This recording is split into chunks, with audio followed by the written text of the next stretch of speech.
Hello students, welcome to Adda 24/7. I'm Rebecca and in this video session I'm going to teach you a lesson from your Flamingo book of class 12th. So in this video session I'm covering a poem, that is poem 4, and the name of the poem is A Thing of Beauty. This poem is written by John Keats. So here in this video session we will completely learn the explanation of the chapter, or I would say the poem, and we will learn all the hard words of the poem, and we will also cover the poetic devices which can be asked in your examination related to this poem. So first of all, before starting this, let me show you who is John Keats. This is the earlier picture of John Keats, and it is said that John Keats was a romantic poet. That means he usually write romantic poems. And he was very popular for his poems in sense of romance. Okay? Now, अभी आप जो ये poem पढ़ रहे हो, ये जो कविता पढ़ने वाले हो आप यहाँ पर, ये भी बहुत ही ब्यूटीफुल पोएम है और ऐसा बताया गया है कि जॉन कीट्स के द्वारा एक पोएट्री लिखी गई थी, उसी का ही एक छोटा सा एक्सर्प्ट है, एक एक्सट्रैक्ट है, मतलब बहुत ही छोटा सा पार्ट हम इनकी एक बड़ी सी पोएम का पढ़ रहे हैं। और ये पोएम किससे रिलेटेड है वो मैं आपको बता देती हूँ। तो यहाँ पे उन्होंने बताया कि एक पर्सन था जिसका नाम था Endymion. He was a Greek legend and my dear student, the Endymion was a shepherd, वो एक चरवाहा था। तो उसके साथ होता क्या है उसके बारे में आपको यहाँ पर मेंशन किया गया है। ये जो एंडेमियन है ये एक शेफर्ड है, ये एक बहुत अच्छा पोएट भी है और ये माउंट लेटमस पे रहता है। तो एक बार इसके साथ बहुत ही अजीबोगरीब चीज होती है, इसको विजन होता है और इसके विजन में इसको मून गॉडेस दिखाई देती है। मून गॉडेस सिंथिया, जिसको देख करके ये बहुत ही ज्यादा अट्रैक्ट हो जाता है और ये चाहता है कि वो किसी भी तरीके से मून गॉडेस के पास पहुंच जाए और जा करके उनको अपने मन की बात कह सके। तो इनकी सर्च में, मून गॉडेस की सर्च में ये निकलता है और ये कहाँ निकल जाता है मून गॉडेस की सर्च में? फॉरेस्ट की तरफ, और वहां से ये समुद्र के अंदर चला जाता है। सो इसी का ही पार्ट हम लोग यहाँ पर पढ़ने वाले हैं कि एक सुंदरता से भरी हुई चीज कितनी ज्यादा प्यारी होती है कि हम अपने आप को रोक नहीं पाते, हम उसकी तरफ अट्रैक्ट होते चले जाते हैं और हम चाहते हैं कि वो चीज हमारे पास हमेशा हमेशा रहे। So let us begin with the story. As I told you, I'll teach you the whole explanation of the chapter. I'll teach you the hard words and I'll teach you the poetic devices of this poem. But I have to tell you that here we have to understand the whole rhyming scheme of the poem. So to learn the rhyming scheme of the poem, first of all, we have to look at the poem. So let me tell you, जो John Keats है उन्होंने इसको एक बहुत ही सुंदर अंदाज में लिखा है। जनरली मान लो हम लोग पोएम्स लिखते हैं, उसकी लाइन मेंशन करते हैं तो हम हमारी लाइन को हियर एंड करते हैं, बट जॉन कीट्स ने ऐसा नहीं किया। जॉन कीट्स ने अपनी पोएम को mid of the sentence stop किया है और ऐसा उन्होंने इसलिए किया क्योंकि वो इसकी राइमिंग स्कीम क्रिएट करना चाहते थे। तो देखते हैं हम लोग उन्होंने यहाँ पर राइमिंग स्कीम को किस तरीके से क्रिएट किया है। Okay, now look at this. A thing of beauty is a joy forever. Its loveliness increases, it will never pass into nothingness, but will keep a bower quiet for us, and asleep, full of sweet dreams and health and quiet breathing. Therefore, on every morrow we are within a flowery band to bind us to the earth, spite of despondence of the human dirt, of noble natures of the gloomy days, of all the unhealthy and over-darkened ways. Made for our searching, yes, in spite of all, some shape of beauty moves away the pall. So why I have read this for you? Listen this. As you can see here, I told you कि जो John Keats है उन्होंने अपनी pome को sentence के actual and में and नहीं किया बल्कि in between the sentence and किया है। As you can see here, a thing of beauty is a joy forever, its loveliness increases. Here the sentence ends and the another sentence starts. So आप देखो यहाँ पे इन्होंने sentence के बीच में endings करी हैं सेंटेंसेस की, तो पूरा का पूरा पैराग्राफ जब आप पढ़ोगे तो आपको इसकी राइमिंग स्कीम कुछ इस तरीके से देखने के लिए मिल रही है। Forever is rhymed with never, so we can take it as A and A. If we take keep as B, we can see keep B and sleep B. So A, B, B. Then breathing is a part of breathing. Same rhyming sound, we can take it C. Earth with dirt, we can take it as D. Days with ways, we can take it as E. All with Paul, we can take it as F. Then if we move ahead, we can look for some more things that are very, very important. You can see here, from our dark spirits, such the sun, the moon. And here, moon rhyme with boon. So we can take it as G and G. Daffodils with rills, H, H. Make with break, I. Blooms with dooms, J. Dead with red, K. Drink with brink, L. सो इस तरीके से आप देखो तो हर दो line एक दूसरे के साथ राइम क्रिएट कर रही हैं और ऐसे ही पूरा L तक इन्होंने अपना राइमिंग स्कीम लिया है. Now to understand it more clearly, मैंने इस पोम को मल्टीपल पार्ट्स में डिवाइड कर दिया है ताकि मैं आपको इसको अच्छे से समझा सकूं. Okay, so let us begin. A thing of beauty is a joy forever.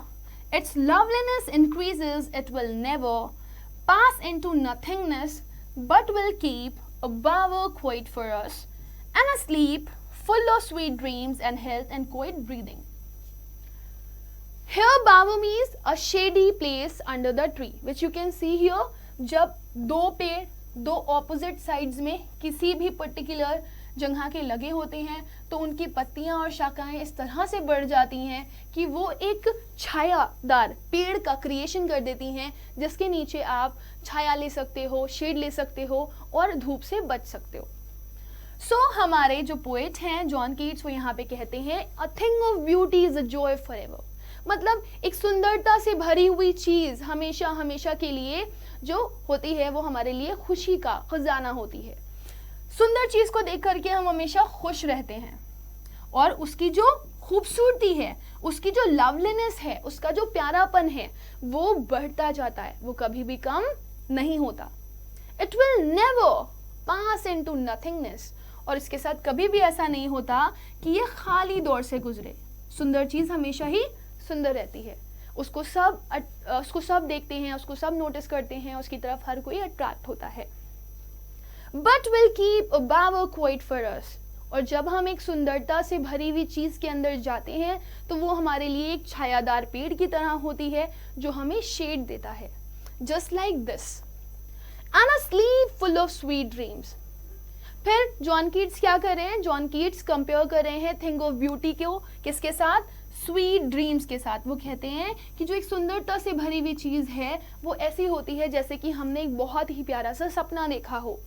And health and quiet breathing.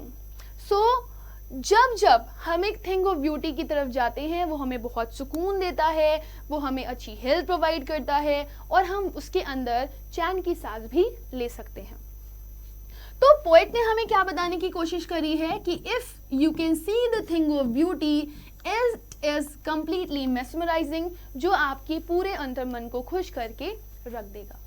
Now we will see the poetic devices of this part. Okay, so first of all let me tell you, if you can see here is a poetic device used which is enjambment. Now what is enjambment? This I have told you a number of times.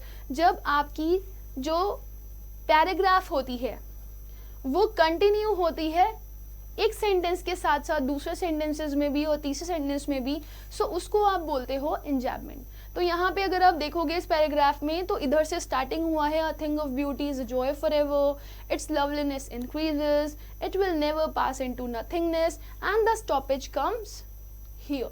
जो stop है इसका वो breathing पे हुआ है. So this is a complete paragraph without any stoppage. तो इसको आप बोल सकते हो हियर एंजाम्पमेंट हैज बीन यूज्ड. और ये आप पूरी पोम में देखोगे, हर पैराग्राफ में आप देखोगे कि आपको एंजाम्पमेंट देखने के लिए मिलेगा. Next is a bower quiet. Bower quiet for us. What does it mean? यहाँ पे जो bower quiet है इसको पोएट ने कंपेयर किया है a thing of beauty के साथ, सुंदरता के साथ.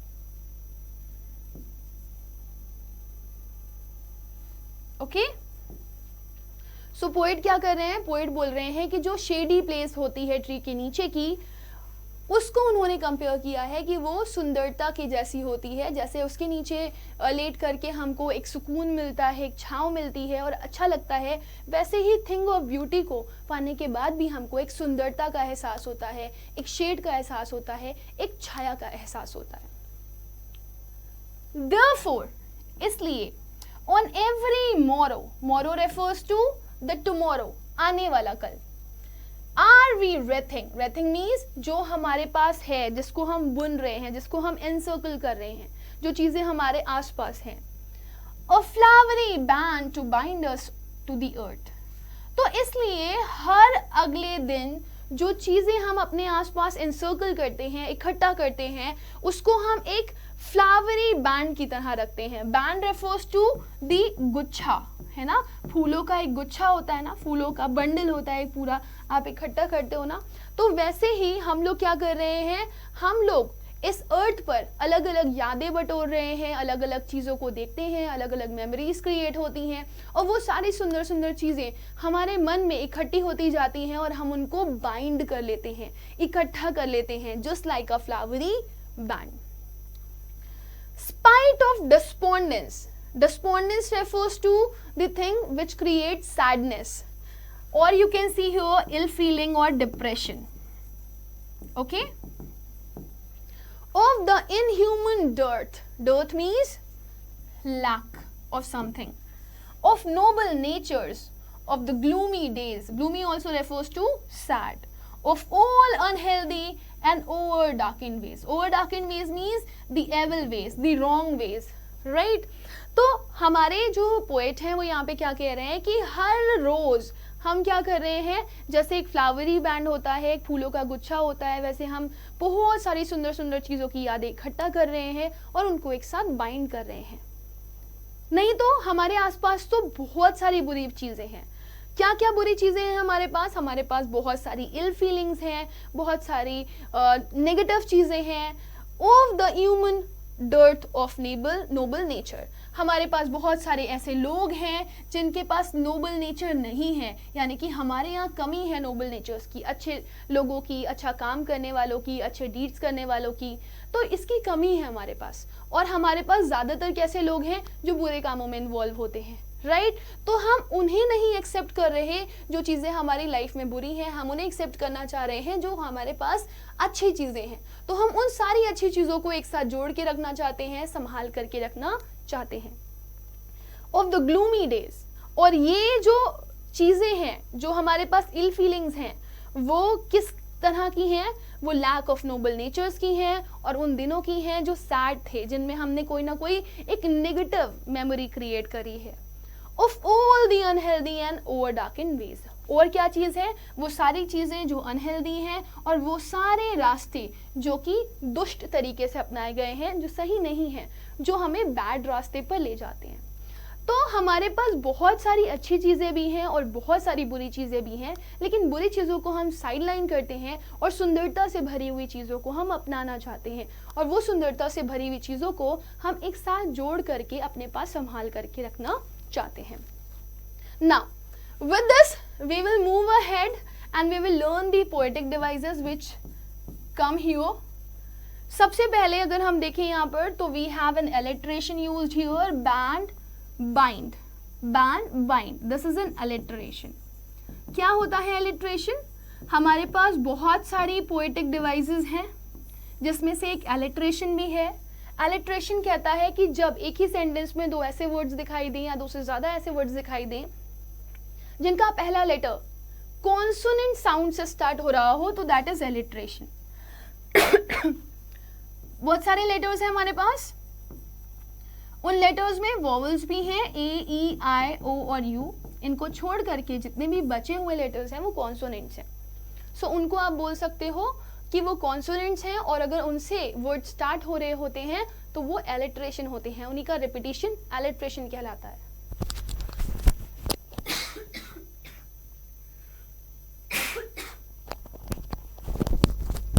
Now,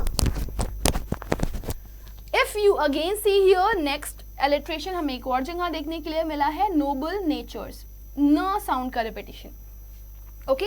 और इस पूरे पैराग्राफ में भी एंजाबमेंट यूज हुआ है, क्योंकि अगर आप देखो तो एक सेंटेंस दूसरे सेंटेंस से कनेक्ट है, एंडिंग हमारी यहाँ पर एकदम लास्ट में मेंशन करी गई है। So this is also a part of enjambment, right.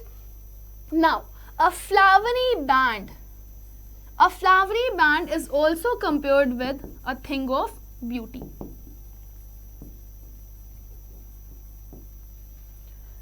Next, now if you can see here, this line is connected with the next line.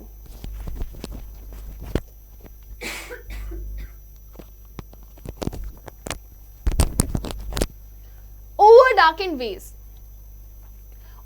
darkened ways made for searching, yes, in spite of all, some shapes of beauty moves away the pall.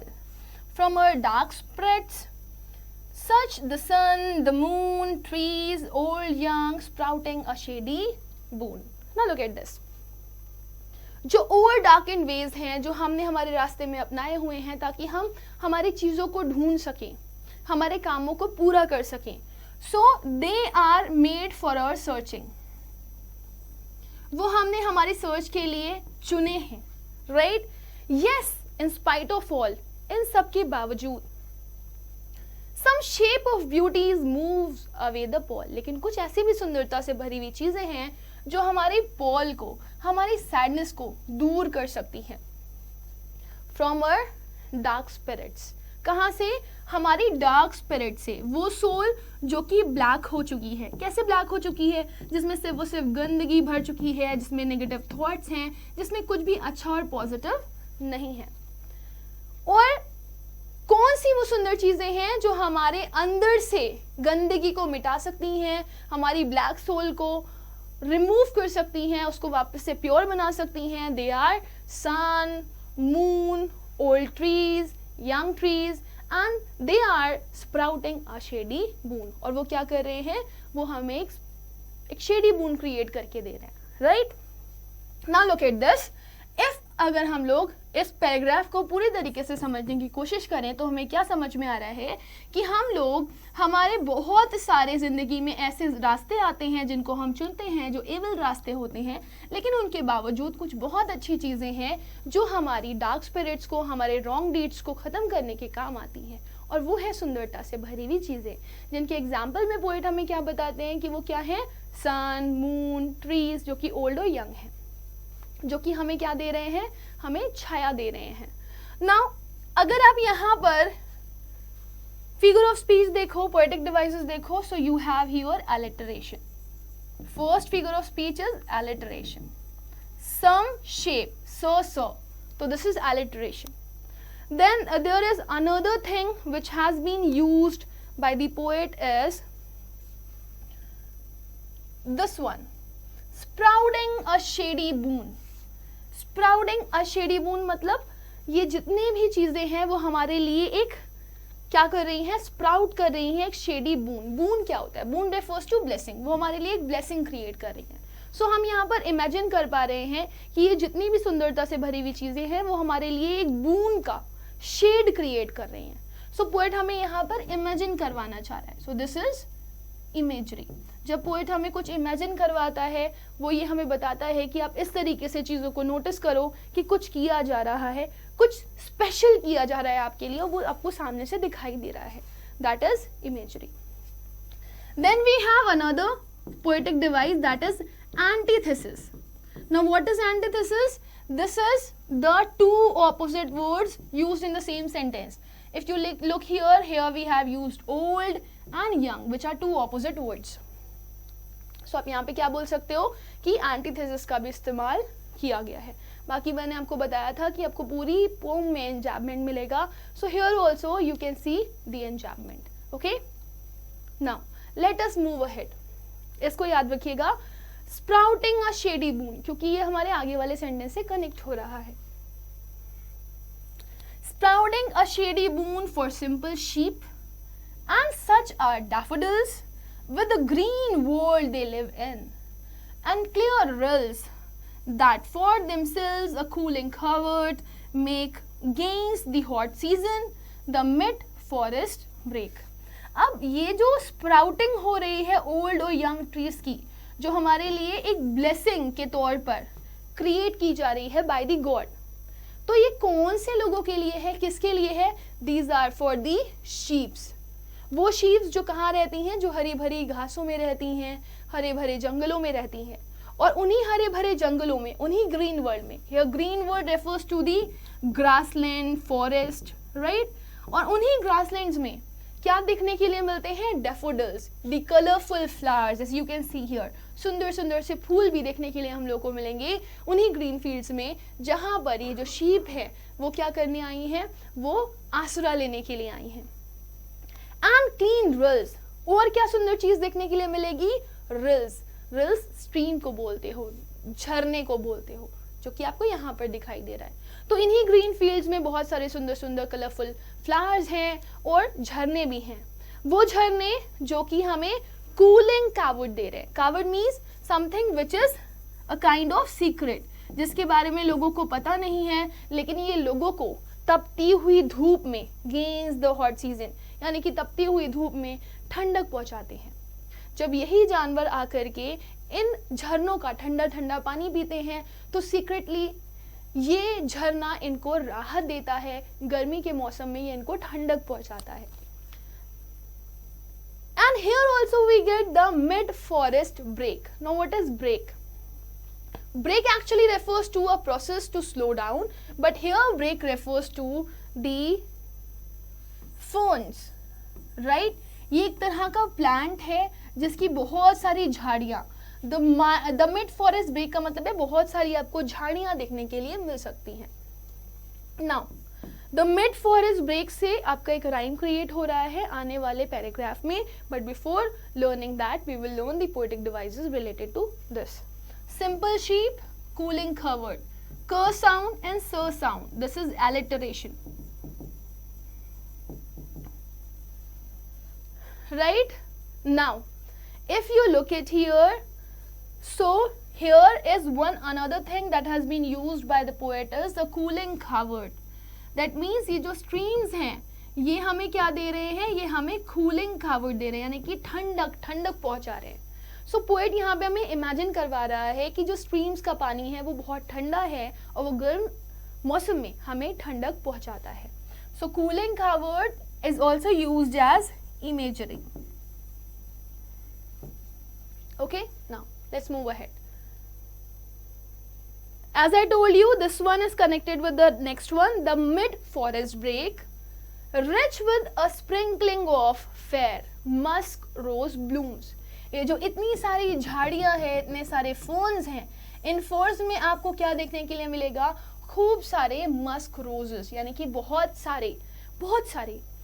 सारे roses मिलेंगे आपको यहाँ पर देखने के लिए। And such two is the grandeur of the tombs. तो एक तो हमें ये मिल गई बहुत सारी झाड़ियाँ जो कि खूब सारे रोजेस से लदी हुई हैं, जो बहुत सुंदर हैं, और फिर सुंदरता के नाम पर हमको महान लोगों के बारे में भी सुनने के लिए मिलता है। The grandeur of the doom. Doom is what? Doom is somewhere जहाँ पे आप बोल सकते हो कि बहुत ही ज्यादा नेगेटिविटी हो गई, कयामत सी आ गई, बहुत ही नेगेटिव माहौल क्रिएट हो गया। We have imagined for the mighty dead. अब हम यहाँ पे क्या समझ रहे हैं? वो भी बहुत सुंदर हैं जो योद्धा होते हैं, जो युद्ध पर जाते हैं और वहां पर जाकर के लड़ते हैं और जीत करके आते हैं, तो ये भी सुंदर है। And all lovely tales that we have heard or read. तो इन सब के बारे में हम लोगों ने जो भी कहानियां सुनी हैं या पढ़ रखी हैं, ये सब कुछ बहुत ही सुंदर है। इनका जीतना, इनकी विक्ट्री बहुत ही सुंदर है, जो हमें खूबसूरती का एहसास दिलाती है। फिर हमारे पोएट लास्ट में क्या कहते हैं? An endless fountain of immortal drink pouring unto us, unto means upon us from the heavens brink. Mighty means great, महान लोग, immortal means जो कभी खत्म ना हो, brink means edge। फिर पोएट हमसे यहाँ पे क्या कह रहे हैं कि ये जो सारी चीजें हैं, सुंदर सुंदर चीजें, वो हमारे लिए क्या है? वो हमारे लिए एक फव्वारे की तरह है, एक उठता हुआ फव्वारा, जो कहाँ से आ रहा है? जो भगवान की तरफ से हमारे पास आ रहा है, जो एंडलेस है, जो कभी खत्म नहीं होगा। और ये फव्वारा किसका है? ये इमॉर्टल ड्रिंक का है, एक ऐसा ड्रिंक जो कभी खत्म नहीं होने वाला, ये हमेशा हमें मिलता रहेगा। नेचर की ब्यूटी हमेशा हमें मिलेगी, महान लोगों की सुंदरता, उनकी बातें हमेशा हमको मिलेंगी। सो ये हमारे पोएट कहते हैं कि ये हमारे लिए एक एंडलेस फाउंटेन है, जो कि हमारे पास कहाँ से आ रहे हैं? हेवन से आ रहे हैं, हेवन के किसी कोने से भगवान उन्हें भेज रहा है हमारे लिए, right? So with this we have come to the end of the poem, but here also we will learn the poetic devices in this particular slide. So first of all, as I told you, पूरी आपकी poem में enjambment का इस्तेमाल हुआ है, so this is enjambment, but if you see here you can learn more things also. Here you can see here an endless fountain which refers to a thing of beauty, जो कि भगवान की तरफ से हमारे लिए क्रिएट करी गई है। वो सारी सुंदर चीज़ें जो कि हमारे आसपास है वो हमारे लिए एंडलेस फाउंटेन है, भगवान का दिया हुआ endless fountain. Okay, and poet हमें इमेजिन करवा रहा है कि ये सारी चीज़ें कहाँ से आ रही हैं? भगवान की तरफ से आ रही हैं। सो इसको आप क्या बोल सकते हो? This is imagery. So I hope students कि आपको बहुत अच्छे से ये पोएम समझ में आ गई होगी। Now with this we are going to end with the session. और अगर आपको पोएम अच्छे से समझ में आई हो और अच्छी लगी हो तो आप सेशन को लाइक और शेयर ज़रूर करें। और अगर आपको इस तरह की और भी वीडियोस चाहिए हैं, सो इस तरह की वीडियोस के लिए आप हमारे चैनल को सब्सक्राइब ज़रूर करें ताकि आपको क्लासेस की नोटिफिकेशंस मिलती रहे। Thank you.